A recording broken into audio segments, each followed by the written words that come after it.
Nnamdi Kanu's lawyer, Aloy Ejimakor, reviews everything concerning Nnamdi Kanu's appeal in his recent update, and also Nnamdi Kanu's welfare in Sokoto prison, whether Nnamdi Kanu will be transported to Abuja for the hearing of the appeal case. According to Aloy Ejimakor, they have done the grounds of appeal, they have done settlement on record, the brief is on, the government will file its brief after the issues have been sufficiently joined. The Court of Appeal will schedule a date for adoption of these processes, which is the hearing, which will be conducted in Court of Appeal in Abuja. And he believes that all of that will happen before the end of this year. And they are working hard for the matter to be accelerated. He also revealed that Nnamdi Kanu is very healthy and strong. That the last time he visited him, he was exercising himself. That Nnamdi Kanu is a man with a very strong spirit, that he is not someone you can break, that he knew the risk and consequences of fighting for your freedom, that Nnamdi Kanu prepared himself. Even though all these things are not supposed to happen, the imprisonment is not supposed to happen in the first place. And the rendition that started this was not supposed to happen.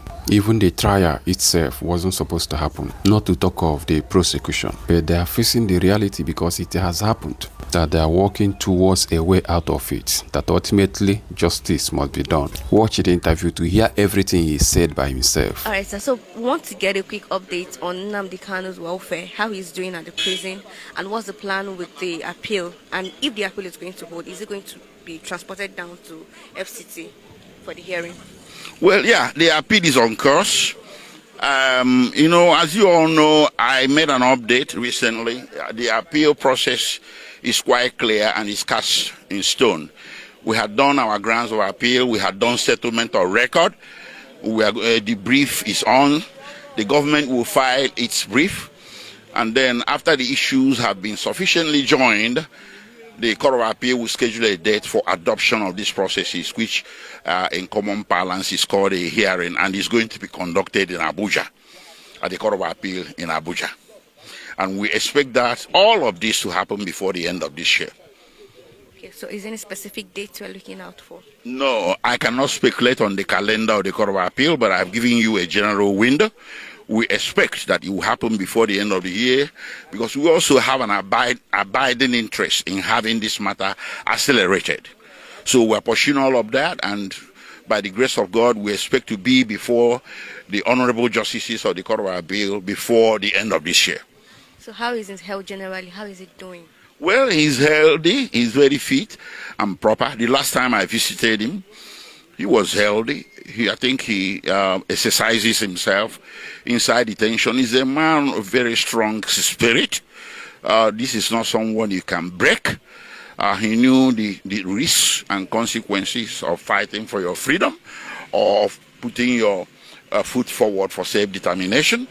Some of these things are predictable in third world nations. So he prepared himself.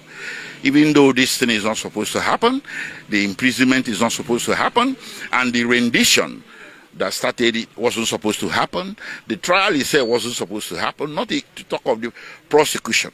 But we are facing reality, it has happened. So what we are doing now is seeking a way out of it, so that ultimately justice will be his. Justice will be done. That's our hope. Thank you. Thank you.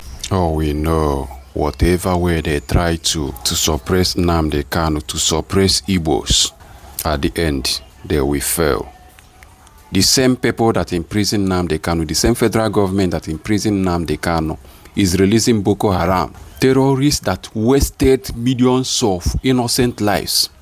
They are releasing them, granting them pardon, reintegrating them back to society to continue their evil. But they imprison Nnamdi Kanu, who is seeking for justice for his people. Tinubu sent him to prison because he hates Igbos. He hates Nnamdi Kanu. He hates anything concerning Igbo. But they have been releasing Boko Harams, bandits, terrorists under his leadership. Why the millions of people Boko Haram have displaced are in IDP camps without home. All their homes have been destroyed by Boko Harams. But today, the same man who imprisoned Nnamdi Kanu, his home is on fire. The same thing Nnamdi Kanu is fighting for is happening in his region. He could not do anything to stop terrorists from destroying his own region. Everybody has been seeing what is happening in Oyo State. Kidnapping of school children, beheading of teachers. These people have been terrorizing the region. But the same president, the same man that came from the region was able to imprison Nnamdi Kanu. But he cannot save his region from terrorists. You can see the wickedness of a man. What did Nnamdi Kanu do? He was seeking for justice for his people. That was the only offense he committed, that they sent him to prison. A country where government called terrorists prodigal sons. Imagine. A country where the government called terrorists citizens. Just imagine what has been happening in this country. But an innocent man, Nnamdi Kanu, who was fighting for justice for his people, to free his people from injustice, is being sent to prison just because he wants something good for his region. He wants justice for his region. But the same man who sent him to prison, his home is on fire. He could not do anything. People are being kidnapped in Oyo State, in so many places. In Southwest region, he could not even rescue the abducted school children. Igbos have been marginalized in this country. Federal government is not doing anything for the region.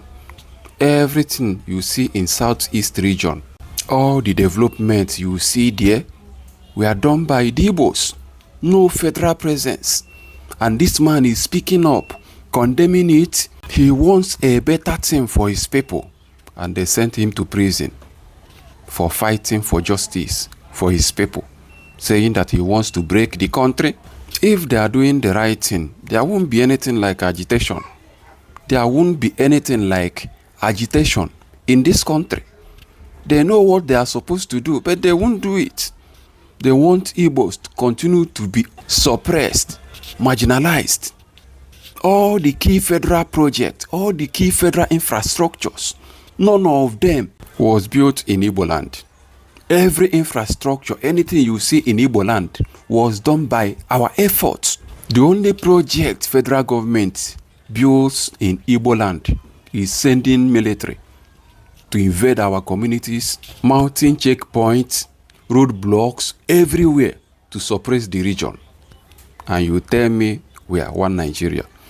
But in the north, where Boko Haram is destroying lives and properties, you will not see roadblocks on their roads. Everywhere is free, despite what is happening in the region. But southeast, they caged the region, invading our communities, burning houses, unaliving the youths in the name of fighting IPOB, committing a lot of atrocities against the Igbo youths. If you speak, they will arrest you and unalive you because you are an Igbo man. When they catch Boko Haram, they will release them and reintegrate them back to society and grant them pardon. Imagine this kind of rubbish. And you say we are one Nigeria.